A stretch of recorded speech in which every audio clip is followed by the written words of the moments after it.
चक्र सुदर्शन त्रिशूल बज विश्वकर्मा जी जिसको है खुद ही बनाए। अरे पुष्पक विमान की रचना किए रावण भी जिसको हवा में उड़ाए। अरे कर्ण का कुंडल दधीची की हड्डी से अरे दिव्य यशस्त्रो की रचना और देखो रचा।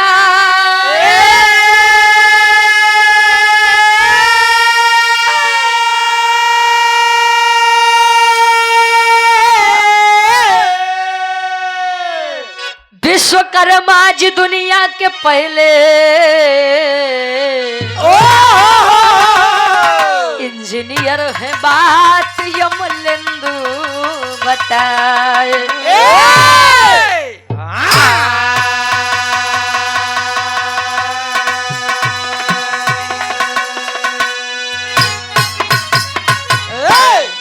कहे चक्र सुदर्शन त्रिशूल वज विश्वकर्मा जी जिसको है खुद ही बनाए। पुष्पक विमान की रचना किए रावण भी जिसको हवा में उड़ाए। कर्ण का कुंडल दधीची की हड्डी से दिव्यास्त्रों की रचना है देखो रचाए। तो विश्वकर्मा जी दुनिया के पहले इंजीनियर हैं बात अमलेंदु बताए। बारे विश्वकर्मा जी बारे बहादुर।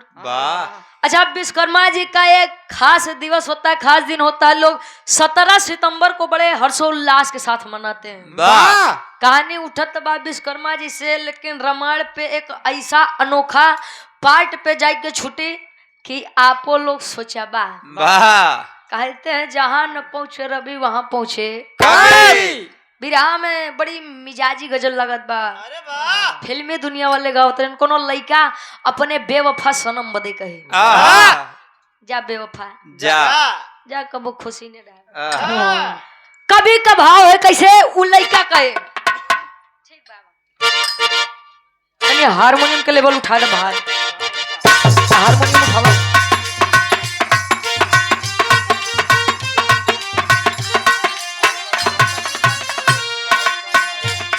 लइका कहे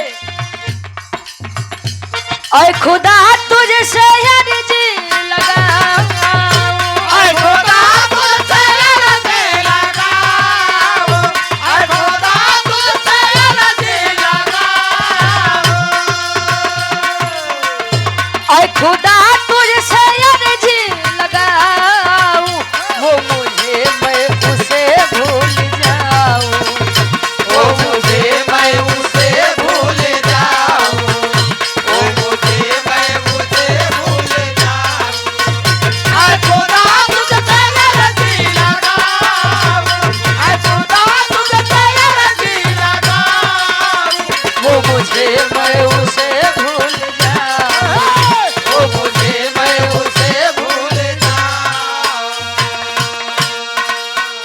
लेकिन एक लाइन कवि जी लिखत हैं विश्वकर्मा जी बदे। गुरु जी बखान भाई आप लोग के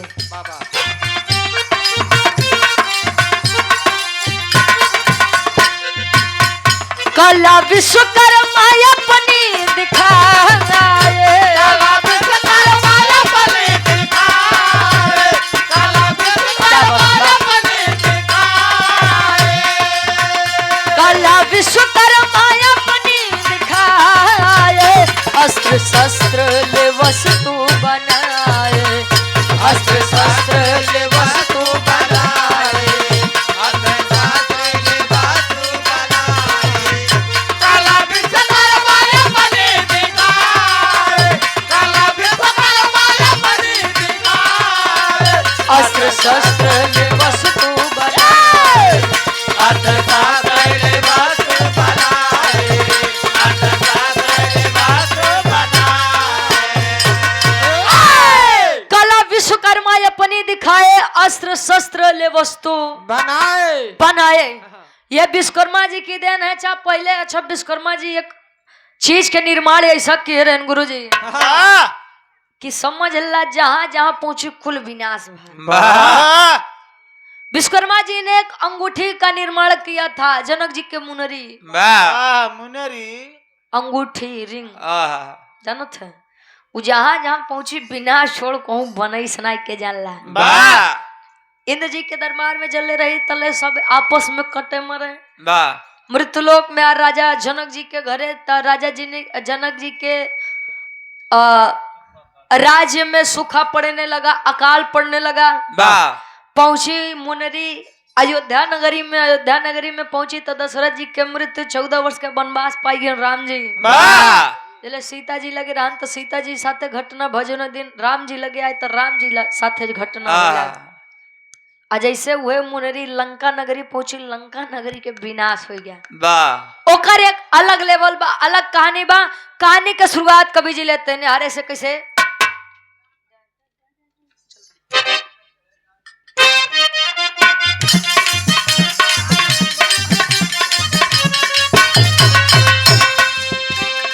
समय था ऐसा सजा इंद्र के दरबार रहे, सजा था ऐसा सजा इंद्र के दरबार रहे।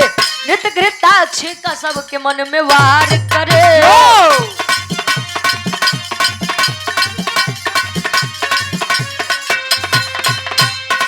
अप्सरा घृताक्षी जो नित्य की दीवानी थी, अप्सरा घृताक्षी जो नित्य की दीवानी थी, उन्हीं की बेटी चित्रांगदा सयानी थी।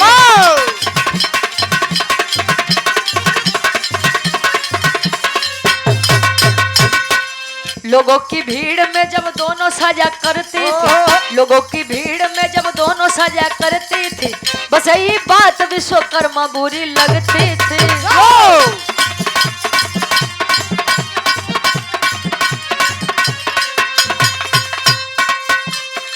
नित्य से क्रोधित विश्वकर्मा रहा करते थे।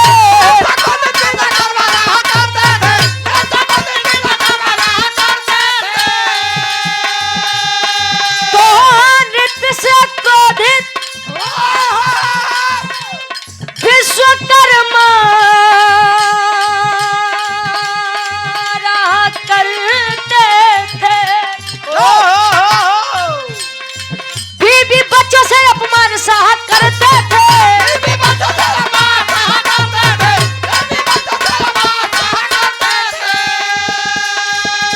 अरे तो बीबी बच्चों से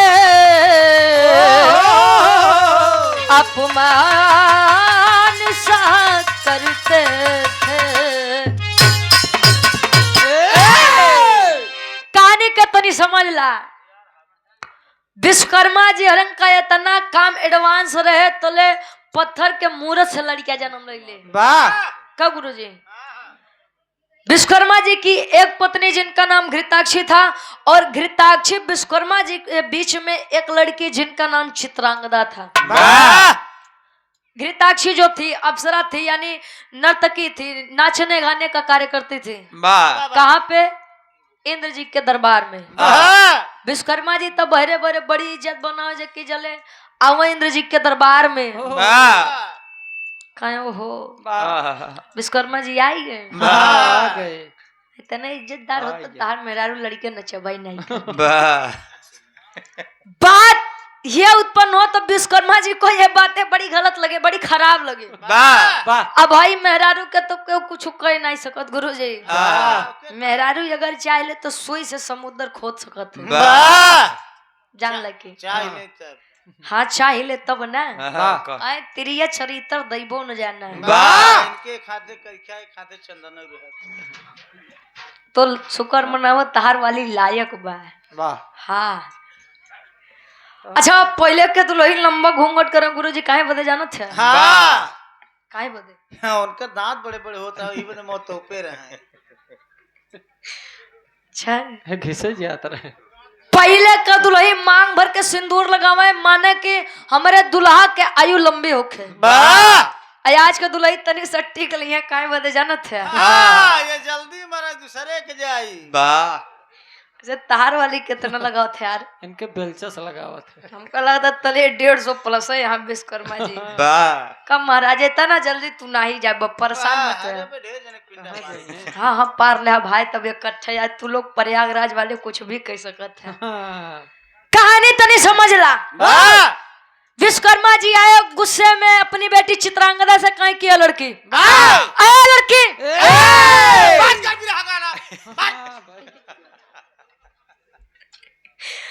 कहे कि मुझे ये नहीं समझ में आता कि तेरी माँ यदि नाच गा रही है तो तेहू विश्वकर्मा जी के नाम कटवाबे। बात कर जब तक चल घर बात बंद कर। अरे तो विश्वकर्मा जी हाँ जी हम बैठ जाए तो लगता ही रही जा बेटा चलो। हाँ गुरु। अच्छा बिहार विश्वकर्मा जी लगे गुस्सिया के बोले बतियावे चित्रांगदा से, तो चित्रांगदा को यह बात बड़ी बुरी लगी कि मेरे पिता ही मुझे अगर इस तरीके से शब्द से नवाज रहे हैं, बोल रहे हैं, तो ये तो बड़ी खराब बात है। बुरा लगा, स्वर्गलोक को छोड़ के चली है चित्रांगदा मृतलोक, यानी मृतलोक हमारे और आपके मृतलोक में आई। तो ले यहीं के एक राजा है जिनका नाम राजा सूरत है। राजा सूरत से जब टकराव हुआ तले होत का एक लाइन गीत लगत बा, कोनो दुल्हा अपने दुल्ही से कहे। यो गीत मार्केट में बड़ी वायरल रही। कैसे?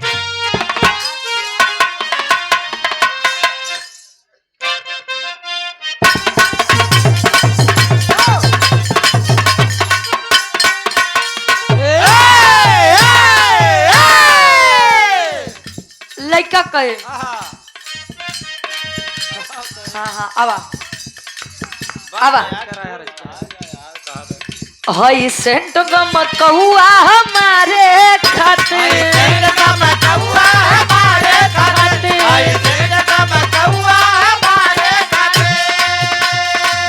सब सामान बावे तोरे सिंगारे खातिर,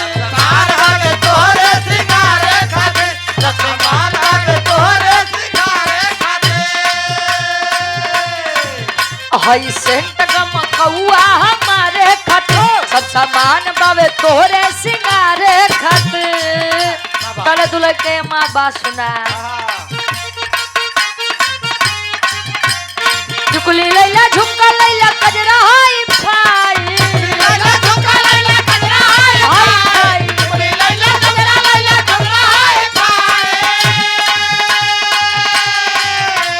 झुकली लैला झुमका लैला कजरा हाई फाई। आय हाय हाय कहे सड़िया करियई के लाई, सड़िया करियई के लाई, सड़िया करियई के लाई। वही है बेचारी उदास है, आई मृतलोक में बैठिए तले मृतलोक में होत बा, होके गुस्सा में कन्या वहां से चली, होके गुस्सा में कन्या वहां से चली, होके गुस्सा में कन्या वहां से चली। मृतलोकवा में आई कचनारी कली, मृतलोकवा में आई कचनारी कली, मृतलोकवा में आई कचनारी कली। होके गुस्सा में कन्या वहां से चली, मृतलोकवा में आई कचनारी कली। भटके इधर उधर कहे कि किधर जाए, भटके इधर उधर कहे कि किधर जाए, भटके इधर उधर कहे कि कहां जाए, भटके इधर उधर कहे कि किधर जाए। आय हाय हाय राजा सूरत के पास आई, राजा सूरत के पास आई, राजा सूरत के पास, राजा सूरत के पास आए। टकराव हुआ राजा सूरत से चित्रांगदा का, आपस में मिलन हुआ। नैना चारू अच्छा कहते हैं, कोई कोई कहता है कि केहू केहू कहेला उमरिया के दोस्त बा, कही के गए सूरदासी सब नजरिए के दोस्त बा, नहीं कौन चीज देखबा, नहीं कौन चीज का देख के लालच आई, तो कहाँ से गलती हुई। कम मंजीत भैया वो लोग नहीं फोड़े लेकिन तू फोड़ेला। अच्छा हाँ भाई तू करता करती वाले माँ, तो तू कहाँ से देखबा कहो। अच्छा यार चित्रांगदा ने राजा सूरत से, और राजा सूरत ने चित्रांगदा से कहा कि अब जिएंगे सनम तेरे लिए और मरेंगे सनम तेरे लिए। प्यार किया है कोई चोरी नहीं कि छुप छुप के यहाँ भरना क्या। जब प्यार किया तो डरना क्या। वाह क्या बात है। वाह बहादुर। हाँ प्यार और मैं कहाँ डर पाए, ये नहीं तो समझ पाए। अच्छा प्यार के भाषा मंजित भैया दुइये जने समझ पाए। एक आसाराम के राम रही।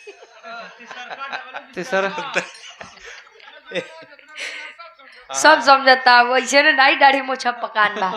अच्छा प्यार मोहब्बत वो अलग की बात है, लेकिन आज के समय में लव चलत बा गुरुजी। जौनम सब हो गया बा, सब होई बा। कहे लव इज ब्लाइंड, प्यार अंधा होता है। अरे वाह। हाँ नींद चैन भूख प्यास कुछ सब कुछ ले लेता है। अगर कसम क्रिया से काका आदमी मरात होते तो आधा भारत देश के आबादी तो कसम क्रिया से जाए। पूरा पाकिस्तान अकेले ले। एक से बतियाता हूँ दूसर के फोन आवत बा, कहे रख रख उ माई फोन करत बा। वो नौकी वाली माई ओकर उठान उ कहे कहाँ बतियात रहा तो तले बताई कि का बताई घर में माई बाबू झगड़ा किए हुए तनी मैटर सॉल्व करवा। तो आर कसम अब का बताई, तोहरे अलावा हमारे जिंदगी में है नहीं। I am single. अगर कसम से आदमी मरात होते तो कितना जने का अकेले ले लेते हैं। अच्छा यार प्रेम हुआ, लड़की भी सोच गई कि बाबू हमार शादी भी है बोले कहा थे रहे, चल दई बाबू से कह दे पाए तो शादी बियाह हो जाए, खुशी खुशी हम जिंदगी बिताब का जरूरत बा नाचे के। आइए विश्वकर्मा जी प्रेम से बात किए कि बेटा कहाँ गई थे। बेटा जाओ तैयार हो जाओ। अब लड़कियों खुश, अरे बाप रे बाप बाबू हमार तैयार हो बता खाते का मतलब नाचे जा। आई तैयार होकर के बोलिए पिताजी क्या बात है। स्वयंवर रचा है। स्वयंवर का मतलब कि अपने इच्छा से स्वयं के लिए वर को खोजिए, लेकिन बस नाम के रहे स्वयंवर। शर्त रखा है पूर्ण हो जाए तो ठीक, नहीं तो लड़की बेचारी कुंवारी रह जाए। स्वयंवर रचा। और बात तो यह है कि स्वयंवर में 80-85 साल के बुढ़वा का दादा रहनो नौ चल दी है, जेकर हड्डी नहीं काम करत रही। हाँ ओनहु या बोले कि चली अगर मान ला लहान बैठ जाए तो 18 साल के कुंवारी लड़की हमारे नसीब में आई जाएगी। नाम हमार काम बेटवा चल दिए सभी बैठे हैं तो लड़किया इतना आदमी का देख के पूछे बाबू का बात बा। कहे बेटा तुम्हारे लिए स्वयंवर रचा हूँ। ऐसे देखे स्वयंवर हमारे बदे यार का तोरे माई बदे।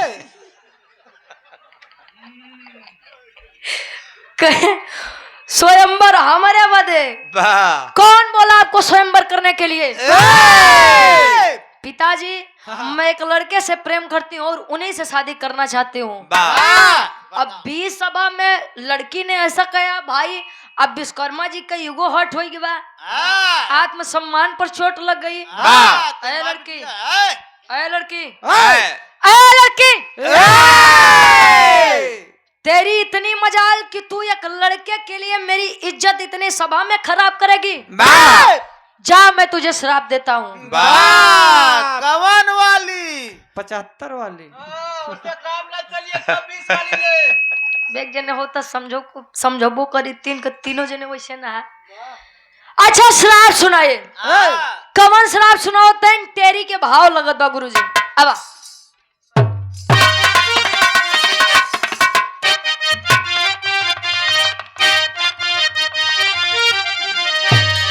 स्वयंवर अपने आप रच दिए। अरे तो स्वयंवर अपने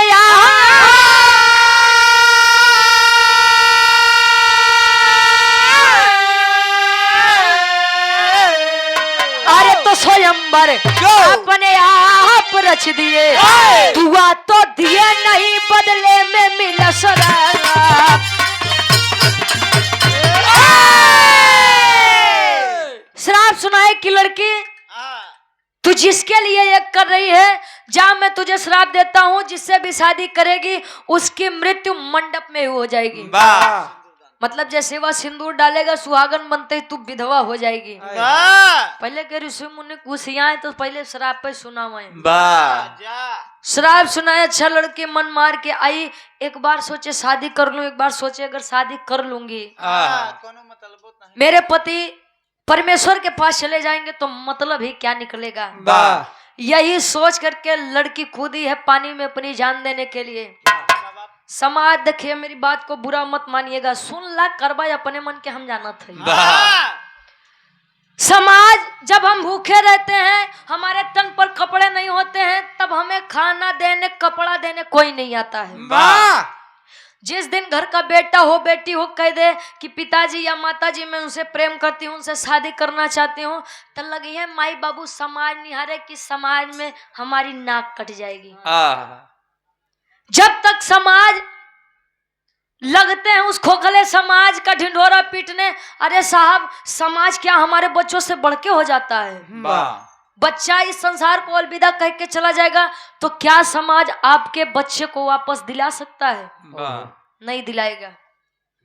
तो ये सब बातें बंद कर दिए। अगर प्रेम सत्य है, सच्चा है, आज के समय में लड़का नशा पता ही नहीं करत बा, तो जान ला तू राम पाई गया। वाह हाँ अगर नशा कर ले जान लो भोलेनाथ। आयार गुरुजी, हाँ जी। हम कईयों बारात में ऐसा देखे, विश्वास माना लड़का 50,000 1 लाख कमात रहे, लड़का कितना करिया हो, करिया कितना हो। माई बाबू का कहिए, अब का बताई लड़कवा एकदम राम बा। वाह हाँ बिटिया तू सीता बन के रह। हाँ भैया, ऐसा आप कूदी है चित्रांगदा पानी में अपनी जान देने के लिए। पानी का बहाव तेज है, एक मुनि की कुटिया के सामने आती है जिनका नाम ऋतिक ध्वज मुनि बताया गया। मुनि साहब आदेश दिए, बेटा जाओ देखो कौन है, लेकर आओ। जाओ बेटा। लेकर आए, लड़की को होश आया, तले पूछते हैं बेटा इतनी कम उम्र में इतना बड़ा फैसला क्यों? तब वो बतावत बा कैसे चौक के भाव लागत बा।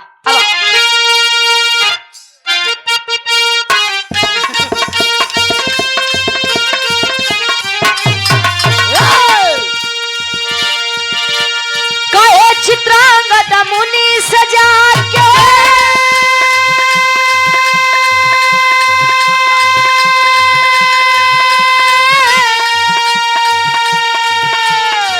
जीवन अब स्वीकार नहीं,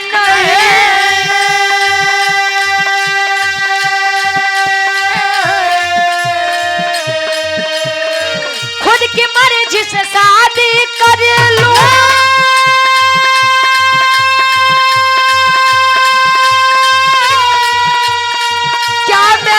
अधिकार नहीं,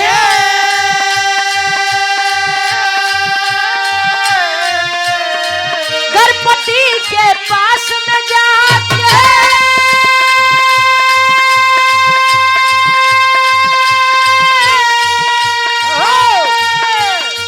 करती मैं श्रृंगार नहीं,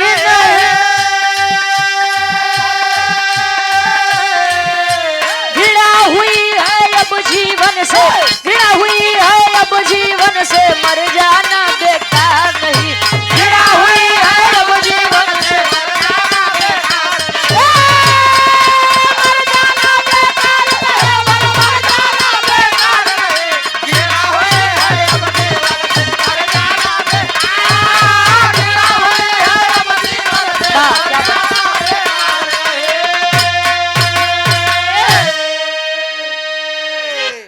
चित्रांगदा मुनि से जात के जीवन अब स्वीकार नहीं, खुद की मर्जी से शादी कर लूं क्या मेरा अधिकार नहीं, गणपति के पास में जाके करती मैं श्रृंगार नहीं, घृणा हुई है अब जीवन से, मर जाना बेकार नहीं।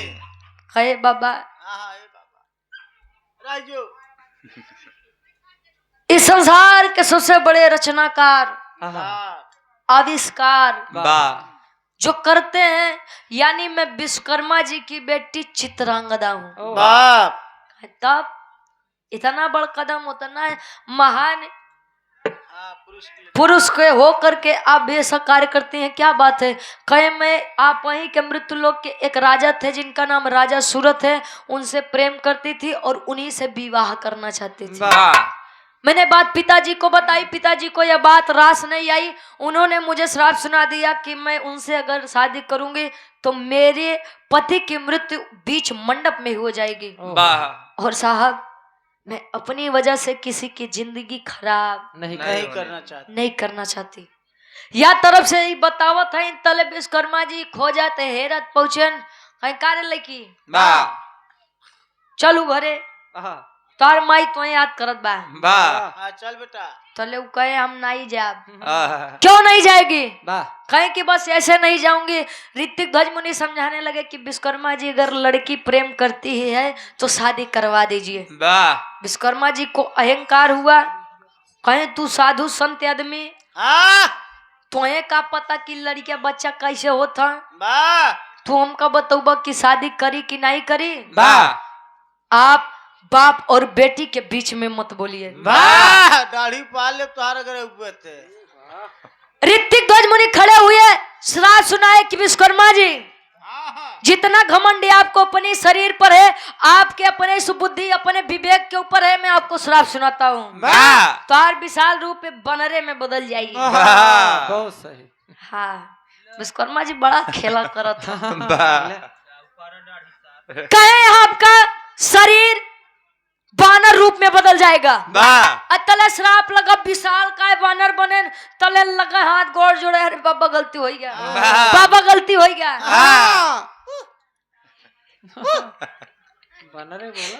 काय गलती हो गया, माफ कर दीजिए, मैं अपनी बेटी की शादी करवा दूंगा। कहीं अब ऐसा नहीं अब तू खुद जा खोजा राजा सूरत के लई क्या वो करे बादे, अब तुम्हें ये मुक्ति मिली।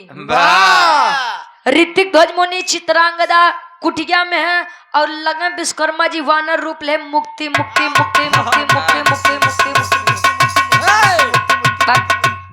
मुक्ति मुक्ति मुक्ति मुक्ति मुक्ति खोजते खोजते पहुंचे कहा, वहीं जहां अंजन प्रदेश में अंजनी माई कुल खेला किए रही।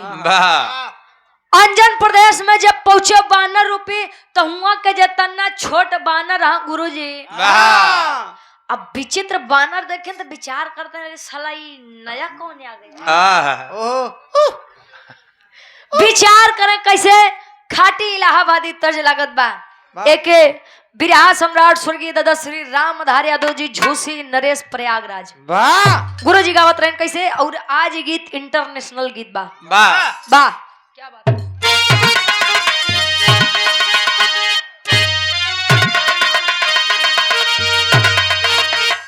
आए हाय अरे राम झको रमार झूलने, अरे राम झको रमार झूलने, काहे साड़ी लाराय हो झको रमार झूलने।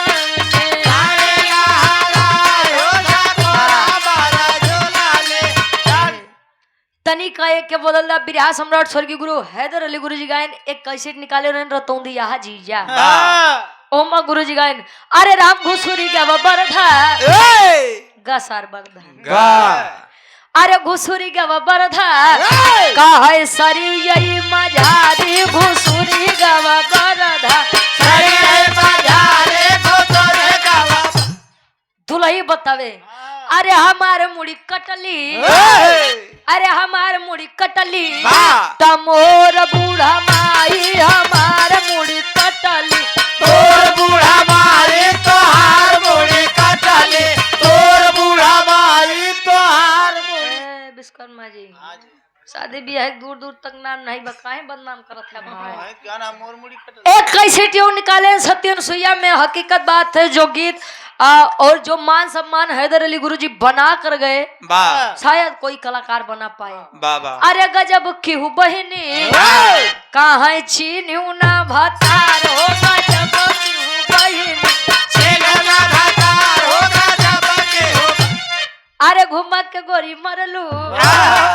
दादा राम कला यादव जी का तुरंत तेरी मेरी आंख लड़ी लोगों ने बदनाम किया, कहीं दुनिया के बक्के दे हम तू अपन काम किया। अरे वाह उन्हीं के पड़ोसी हैं हंडिया प्रयागराज से बिरहा सम्राट स्वर्गीय दादा राम कला यादव जी और किचकिला हंडिया प्रयागराज से हमारे डब्लू विश्वकर्मा जी। वाह क्या बात है। अच्छा ये लाइन हमार मन पसंदीदार रहे गुरुजी। एक लाइन तनी सजा उलता है। अरे बदन पियराइगा ता गोड़ होइगा भारी बदन पियराइगा गोड़ होइगा भारी बदन पियराइगा गोड़ होइगा भारी बदन पे। ई तमल्ला तज रहे एंटरटेनमेंट खातिर फौज में कभी जी लिखा था अंजन प्रदेश का कुल भालू बानर विचार करते हैं कैसे।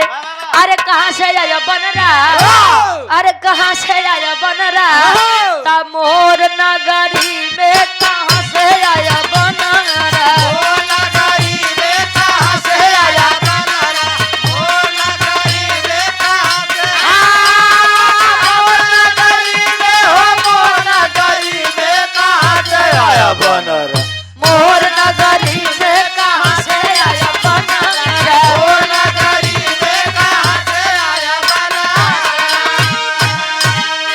कहे कहाँ से आया बनरा मोर नगरी में विचार करते हैं। अच्छा हनुमान जी आन देखे नो हो विश्वकर्मा जी कोनो बरियारे कांड करके लौटा है यार तब बानर बन के आए है।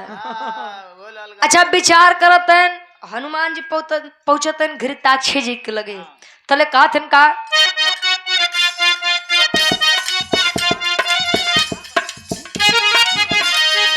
गए हनुमान तब घृताक्षी को ले आए गए हनुमान तब घृताक्षी को ले आए गए हनुमान तब घृताक्षी को ले आए। बानर बन के विश्वकर्मा संबंध है बनाए बानर बन के विश्वकर्मा संबंध है बनाए बानर बन के विश्वकर्मा संबंध है बनाए। अरे दुई लड़ी का पैदा भइले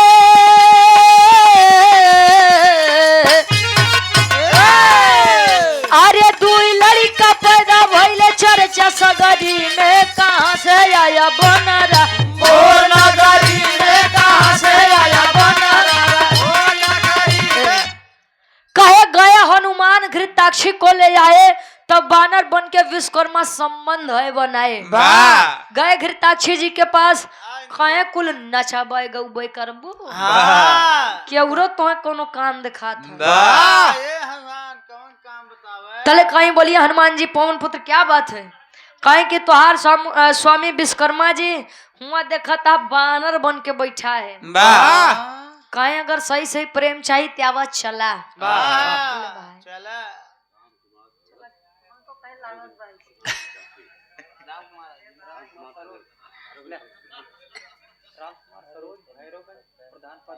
आदरणीय आप सम्मानित श्री आदरणीय बड़े सम्मानित हमारे गार्जियन जी राम कुमार सरोज जी जो कि प्रधान पद के भावी प्रत्याशी हैं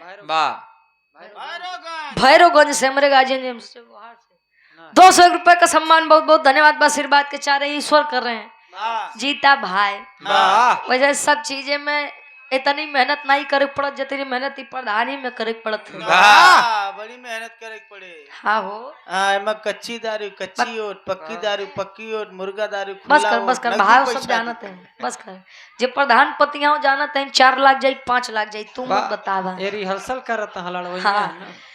कहानी का तनी समझ ला गए लेकर आए घृताक्षी जी कहीं कहाँ है हमारे स्वामी प्रेम हमें भी करना है कहाँ गए बताइए कहीं स्वामी तोहर वह बानर बन के बैठा है वाह बैठा बड़की पोंछ वाला लाल कहे तब का तू बनरी बना तले से देखे हनुमान जी का कहीं पागल हो गए हो दिमाग खराब बा तोहार चक्कर में हम बनरी बना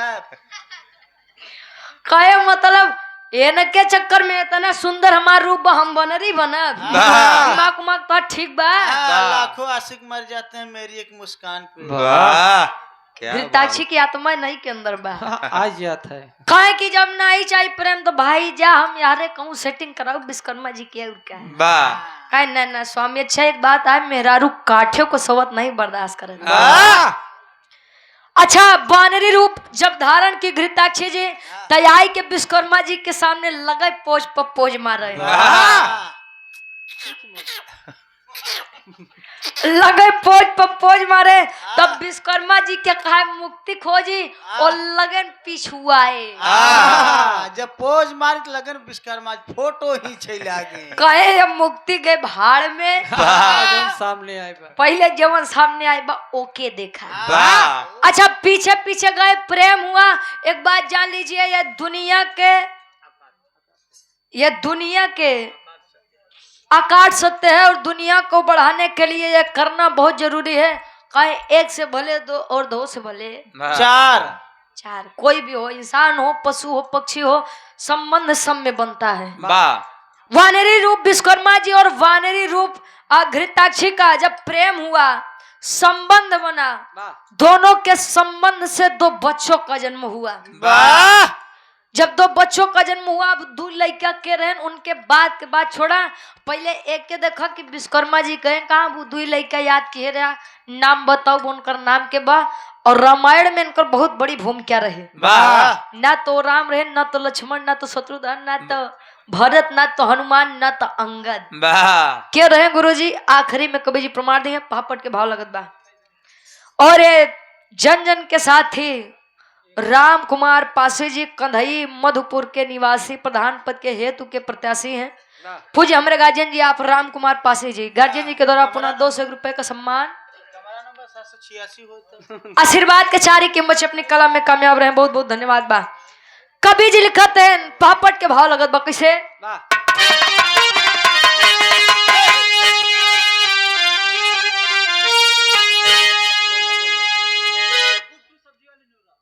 गुड्डू सब्जी वाले नेवरा की 500 में से गार्जियन जी के द्वारा 200 रुपए का सम्मान। बहुत बहुत धन्यवाद बा। आशीर्वाद के चारे इसे बेचता रहा भाई। बहुत बहुत धन्यवाद बा। 100 में सबके। अब तले भैया उनको लोग को पिया दे, फिर बाद में उनको लोग को पिया दे। अरे कहे मुनि जी करा दान, कन्यादान मान ना जाए दे। अरे कहे मुनि जी करा दान, कन्यादान मान ना जाए दे। तना ही साबा दुनिया में अपमान मान ना जाए दे। काहे साबा दुनिया में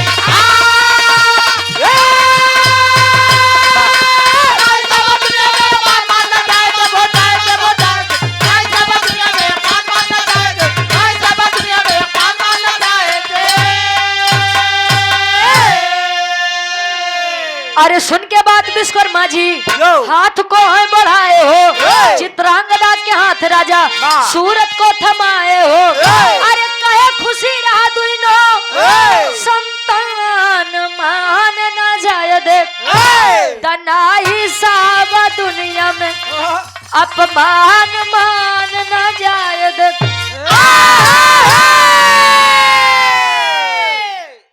घृताक्षी हनुमान जी से कहे हनुमान जी आ रही है प्रेम ले, तू छी लड़कियों जन्म ले लेना, तू संहारा हमार बोलावा आई गया, हम चले अपने काम में। मजनू हरे देखत हुई चल दी इंद्रलोक में। और यार जब इंद्रलोक में घृताक्षी गए तो विश्वकर्मा जी के ध्यान टूटा। रे साला हम यहाँ मुक्ति हेरत रहे, युक्ति पीछे भागे लगे। उन्होंने 2 लड़का छोड़ के चल रहे राजा सूरत के पास।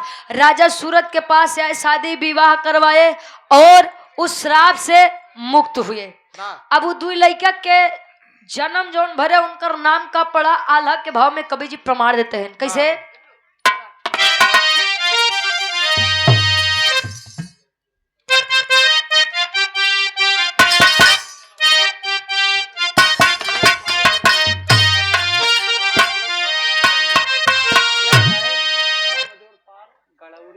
गड़ौरी की 500 में से पूज्य गार्जियन जी आप राम अजोर पाल जी, हमारे गार्जियन जी के द्वारा 100 रुपया बहुत बहुत धन्यवाद। आशीर्वाद के चारी कहे अरे बाना रूपवा में कैले विश्वकर्मा मन मानी बाबू।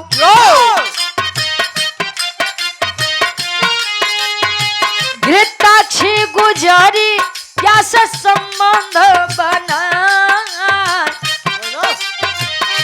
2 लड़का पैदा भइले अंजन पर देशवा में बाबू। नल नील से कर नाम पड़ी जाए, खेल कूद खुशी होई के अंजन पर देशवा में बाबू। माई अनजानी लहली गोदिया उठाए।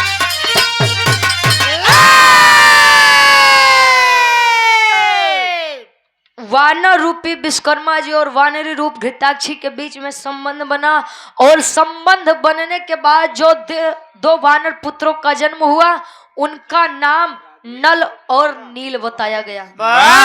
पूरे रामायण में अगर नल और नील ना होते तो शायद सीता माँ को लाना दुश्वार था। और नल नील के काम कहाँ पड़ा गुरुजी? आखिरी भाव खड़ी के भाव बा। राजेश पाल हमारे गार्जियन जी खन्ना गार्जियन जी के द्वारा 200 रुपए का सम्मान, बहुत बहुत धन्यवाद बा। चौहरजन से बबलू भैया क्या पूजनी फूफा जी, बहुत बहुत धन्यवाद बा। आशीर्वाद के चारी के बच्चे अपनी कला में कामयाब रहे। आओ गुरु जी आखिरी भाव खड़ी के भाव बा कैसे?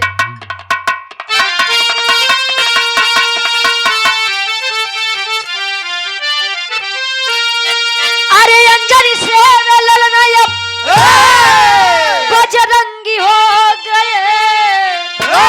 अरे तयंजनी से ललना अब बजरंगी हो गए। पैदा नल नील हो के उनके संगी हो गए।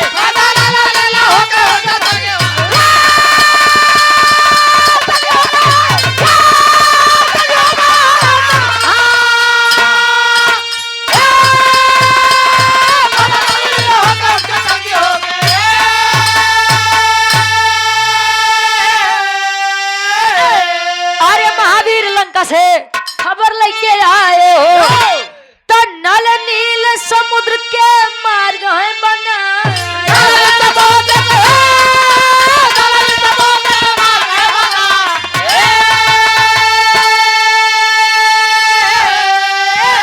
अरे हुई लड़ाई तीनों वीर जंगी हो गए। हुई लड़ाई तीनों वीर जंगी हो गए।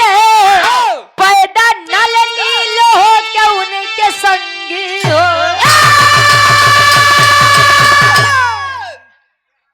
कहे अंजनी से वे ललना ये बजरंगी हो गए तो पैदा नल नील होकर उनके संगी हो गए। हनुमान जी गए पता लेकर आए कि प्रभु जी माई सीता वारे आई वारे आई। राम सेतु निर्माण में सबसे बड़ा योगदान अगर किसी का है तो नल और नील का था। नल और नील को बचपन में श्राप मिला था उनके चंचल स्वभाव के कारण कि आप लोगों को मैं श्राप सुनाता हूँ ऋषि मुनियों के द्वारा कि कोई भी पत्थर हो, बड़ा से बड़ा पत्थर हो, लेकिन यदि आप लोग उसे पानी में फेंकेंगे वह डूबेगा नहीं। राम का नाम लिख करके पत्थर फेंका गया और राम सेतु का निर्माण हुआ। गुरुजी कभी कभी होता है कि हमारे लिए श्राप भी वरदान बन जाता है। जैसे बाण लगा था श्रवण जी के माता और पिता को तो राजा दशरथ जी के द्वारा, तो अंधा और अंधी जी ने श्राप दिया था कि अय राजन जैसे पुत्र वियोग में हम मर रहे हैं वैसे पुत्र वियोग में आप भी मरोगे। राजा दशरथ प्रसन्न हुए, हमरे तो लड़के नहीं यहाँ तब पुत्र वियोग आई कहाँ से। वो श्राप उनके लिए वरदान हुआ, एक नहीं चार चार गदे लब हुए। और पुत्र वियोग में उन्होंने अपनी जीवन की अंतिम सांसें गिनी थी। और यही हुआ था नल नील के साथ, उन्हें श्राप तो मिला लेकिन यही श्राप राम सेतु निर्माण के लिए वरदान बन गया। लंका पर चढ़ाई हुई, लंका का विनाश हुआ। अच्छा हम तो एक बात कहा गुरुजी, भाई अगर हो तो कुंभकर्ण जैसा हो, सोई वाला हो ना यार। पूरी जिंदगी सोया था बेचारा, एक दिन उठा था और एक दिन में ही अपने भाई के लिए अपनी जान को कुर्बानी दे गया। जानता था कि मेरे भैया साक्षात जगदम्बा को लेकर आए हैं और विनाश तो तय है। जानता था कि मेरे भाई गलत है, अधर्म की राह पर हैं, लेकिन भाई के प्रेम के नाते अपने भाई के साथ खड़ा रहा, मर मिट गया। ये होता है भाई के प्रति भाई का प्रेम। पहले के लोग कहा कि हमारे भय हरा है। भय हरा का मतलब भय को हरने वाला। आज के समय में और भय करा है, भय करा का मतलब होता है भय को पैदा करने वाला। का गुरुजी हाँ हाँ तो वह होता बात तनी से ज्यादा जगह जमीन दे दे बा तो छोटको तुरंत कई माई बाबू हमरे के माया मत नहीं हाँ उनके ज्यादा मानत रहो नहीं के दा हमरे के मावे के जरूरत नहीं बा नहीं बा। रामायण में एक प्रसंग आता है कि अगर इतने ही राम जी होते ईश्वर होते तो उनको शक्ति बाण लगा था लक्ष्मण जी को काहे नहीं जिंदा कर दिए। अगर देखा जाए तो यह भी हमें सीख मिलता है कि हमेशा दुआ पर ही भरोसा मत करिएगा, दवा भी कर लीजिएगा, नहीं तो मरीज के जरूरत बा दवा कर तू करत है दुआ। हॉस्पिटल में पहुंचा तो डॉक्टर साहब कहे सॉरी आपने आने में थोड़ी देरी कर दी। तो दूसरों को कोसने की जगह अपने आप को कोसिए। एक उंगली आप दूसरे की तरफ उठाते हैं तो 3 उंगलियां अपनी तरफ इशारा करती है। साहब पहले अपने आप और अपने अंदर झांक के देखिए। हाँ ये होता है, कमियां निकालना बंद करिए, अच्छी बातों को आप लोग ध्यान दीजिए। आखिरी भाव खड़ी के भाव बा ओ खानदान के परिचय बा। बिटिया बता कि बिराज जगत नंबर खानदान का बा। गुरु बिहारी गुरुलेश गुरु रामलाल मुबारक का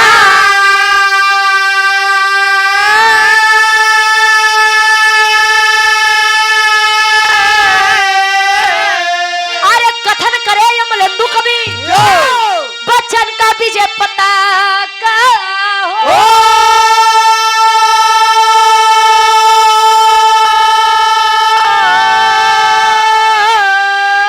अरे स्वयंवर अपने आप रच दिए गावे रुचि दोपहरी का पानी नाप। स्वयंवर अपने आप रच दिए